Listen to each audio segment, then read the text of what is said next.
আমাদের অনেকের কিন্তু 4000 ঘন্টা পূরণ হয়ে গেছে, কিন্তু 4000 ঘন্টা পূরণ হওয়ার পর আমরা কিন্তু মনিটাইজের জন্য অ্যাপ্লাই করতে পারছি না। সো কীভাবে মনিটাইজের জন্য অ্যাপ্লাই করবেন, এরকম অ্যাপ্লাই বাটন আসতেছে কিন্তু অনেকেই বুঝতে পারছেন না 2023 সালের নিয়মটা। ঠিক সেটাই দেখাচ্ছি। এখান থেকে আপনাদেরকে যেটা করতে হবে সেটা হচ্ছে অ্যাপ্লাই প্রেস করার পর এরকম একটি ইন্টারফেস ওপেন হবে। এখান থেকে আপনাদেরকে এই যে স্টার্ট লেখা রয়েছে, সো এখানের মধ্যে প্রেস করবেন। সো এখানে কিছু টার্মস অ্যান্ড কন্ডিশন লেখা রয়েছে, এটা একটু সময় নিয়ে পড়ে নেবেন, ঠিক আছে? সময় করে পড়ে নেবেন, পড়ে তারপর এটা পড়লে কিন্তু ভালো হবে, ঠিক আছে? এটা অবশ্যই পড়বেন, এটা পড়ার জন্য আমি আপনাদেরকে রিকমেন্ড করছি।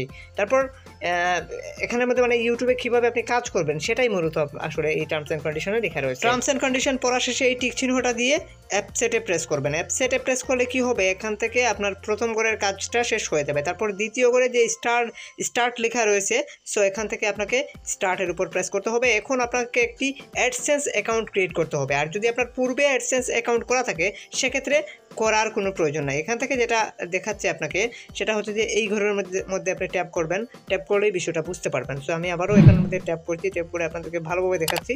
সো এখানে আসবেন, এখানে আসার পরে এইখানের মধ্যে প্রেস করবেন। সো এখানে প্রেস করলে 3টা অপশন দেখতে পাবেন। প্রথম ঘরে লেখা রয়েছে I have an existing account, অর্থাৎ yes I have an existing account, আমার অ্যাকাউন্ট আছে। তারপর ঘরে লেখা রয়েছে no I don't have an existing account, অর্থাৎ আমার কোনো অ্যাকাউন্ট নেই। যদি আপনার কোনো অ্যাডসেন্স অ্যাকাউন্ট না থাকে সেক্ষেত্রে no I have an existing account এখানে প্রেস করে আপনি এখানে চলে আসবেন। তো এখানে আসার পর দেখতে পাবেন যে আপনার জিমেলগুলো দেখাবে, অর্থাৎ কোন জিমেলে আপনি অ্যাকাউন্টটা করতে যাচ্ছেন সেই জিমেলটা চুজ করে দেবেন। আমরা এখন অ্যাডসেন্সে সাইন আপ করছি, অর্থাৎ অ্যাকাউন্ট করছি। অ্যাকাউন্ট করার জন্য আমাদের কিন্তু লিঙ্কের প্রয়োজন হয়। আমরা যেহেতু মনিটাইজের পেজ থেকে চলে আসছি সেজন্য আমাদের ওয়েবসাইট অর্থাৎ আমাদের ইউটিউবের লিঙ্কটা কিন্তু এখানে প্রোভাইড হচ্ছে, অটোমেটিক্যালি প্রোভাইড হচ্ছে। দ্বিতীয়ত করে যেটা লেখা রয়েছে সেটা হচ্ছে যে get more out of AdSense, অর্থাৎ এখানের মধ্যে যেটা বোঝানো হচ্ছে সেটা হচ্ছে যে আপনার অ্যাডসেন্সে যদি কোনো মেসেজ আসে সেক্ষেত্রে আপনাকে মেইলের মাধ্যমে সেটা তারা জানাবে কি না সেটা আপনি জানিয়ে দেবেন। যদি অ্যাডসেন্সের মধ্যে কোনো মেসেজ আসে তাহলে অবশ্যই আপনাকে জানাবে। যদি আপনি ইয়েসে প্রেস করেন তাহলে আপনাকে অবশ্যই অ্যাডসেন্সে কোনো মেসেজ আসলে, অ্যাডসেন্সের বিষয়ে কোনো মেসেজ আসলে আপনার মেইলে সেটা পাঠিয়ে দেওয়া হবে।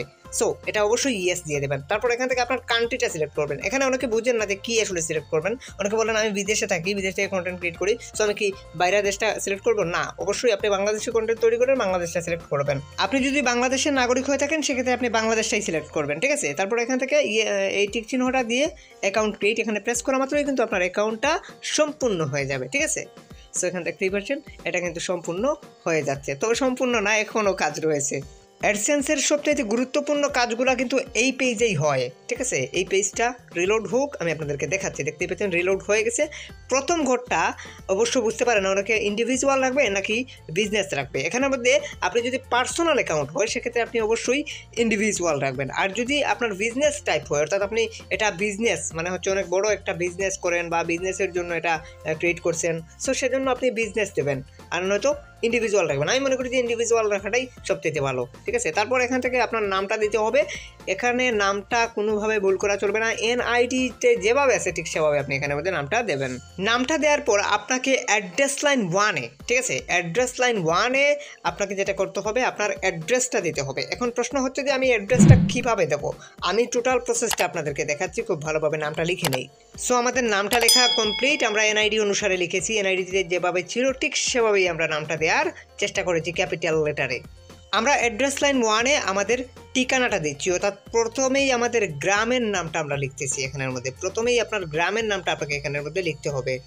আমরা প্রথমেই গ্রামের নাম হিসাবে হামতমপুর লিখলাম, আমি আরেকজনেরটা করতেছি, সো এজন্য মূলত আসলে তার গ্রামের নামটা আমি এখানের মধ্যে লিখছি।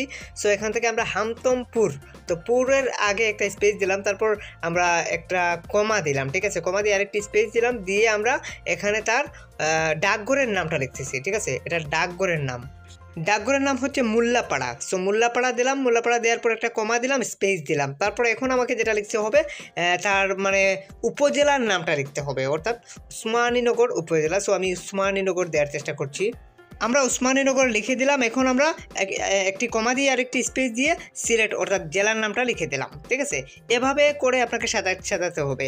তারপর অ্যাড্রেস লাইন 2, অ্যাড্রেস লাইন 2-তে আপনার একটি সচল মোবাইল নাম্বার দেবেন, যে মোবাইল নাম্বারে আপনাকে অবশ্যই আপনার ডাকঘর থেকে কল দেওয়া হবে আপনার অ্যাডসেন্স লেটারটা পিক আপ করার জন্য, অর্থাৎ আপনার অ্যাডসেন্স লেটারটা আপনাকে নেওয়ার জন্য আপনার ডাকঘর থেকে তারা এই নাম্বারে আপনাকে ফোন দেবে। এইসব যা লিখতেছেন আপনি এখানের মধ্যে এগুলো মূলত আপনার অ্যাডসেন্স লেটারের অ্যাড্রেসে লেখা থাকবে। এখানের মধ্যে আপনার সিটিটা দিতে হবে, সিলেট সিটি আমি দিলাম, তারপর আপনাকে পোস্টাল কোডটা দিতে হবে, অর্থাৎ আপনার যে পোস্ট অফিসের মাধ্যমে আসবে সেই পোস্ট অফিসের পোস্টাল কোড আপনাকে দিতে হবে। পোস্টাল কোড না পেলে আপনার এনআইডি কার্ডের পিছনে দেখতে পাবেন পোস্টাল কোড লেখা রয়েছে, ওই পোস্টাল কোডটা এখানের মধ্যে বসিয়ে দেবেন।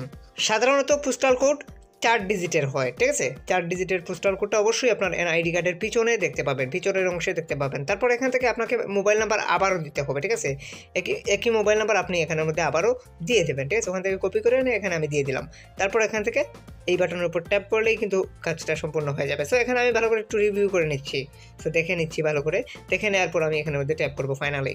সব কিছু ঠিক থাকলে এখানের মধ্যে প্রেস করবো। সো আমি ফাইনালি সাবমিট করে দিচ্ছি। সো এটা কিন্তু সাবমিট হয়ে যাচ্ছে। এটা ভালো করে চেক করে তারপর সাবমিটে প্রেস করবেন। তারপর এখান থেকে সেভে প্রেস করে সেভ করে নিতে পারেন, এসবগুলো সেভ থাকবে। সো সেভে প্রেস করে আপনি সেভ করে নিতে পারেন। তারপর একটু অপেক্ষা করবেন, একটু রিলোড নেবে। সো রিলোড নিচ্ছে, আমরা একটু অপেক্ষা করছি, দেখি আসলে কি হয়, ঠিক আছে। এই 2 নাম্বার অপশনটা কিন্তু মূলত আমাদের এখন সাকসেস হবে, ঠিক আছে। সো এখানে আমরা একটু অপেক্ষা করছি, দেখি কি হয়। সো দেখতেই পাচ্ছেন আমরা 2 নাম্বার অপশনে ইন প্রোগ্রেস লেখা আসছে, অর্থাৎ এটা আমাদের ইন প্রোগ্রেস হিসাবে রয়েছে, ঠিক আছে। এখন আর আমাদের কোনো কাজ নাই, সমস্ত কাজ আমাদের শেষ।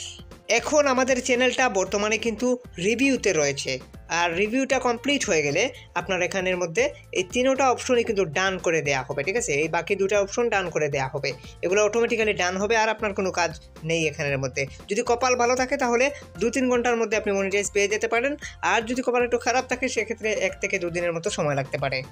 আশা করি মনিটাইজের পুরো ব্যাপারটাই খুব ভালোভাবে বুঝতে পেরেছেন। যদি কারো কিছু বুঝতে অসুবিধা হয় অবশ্যই কমেন্ট সেকশনে কমেন্ট করবেন। সবাই ভালো থাকুন, সুস্থ থাকুন। আজকের মতো এই পর্যন্তই। Hit the subscribe button and press the bell icon. খোদা হাফেজ।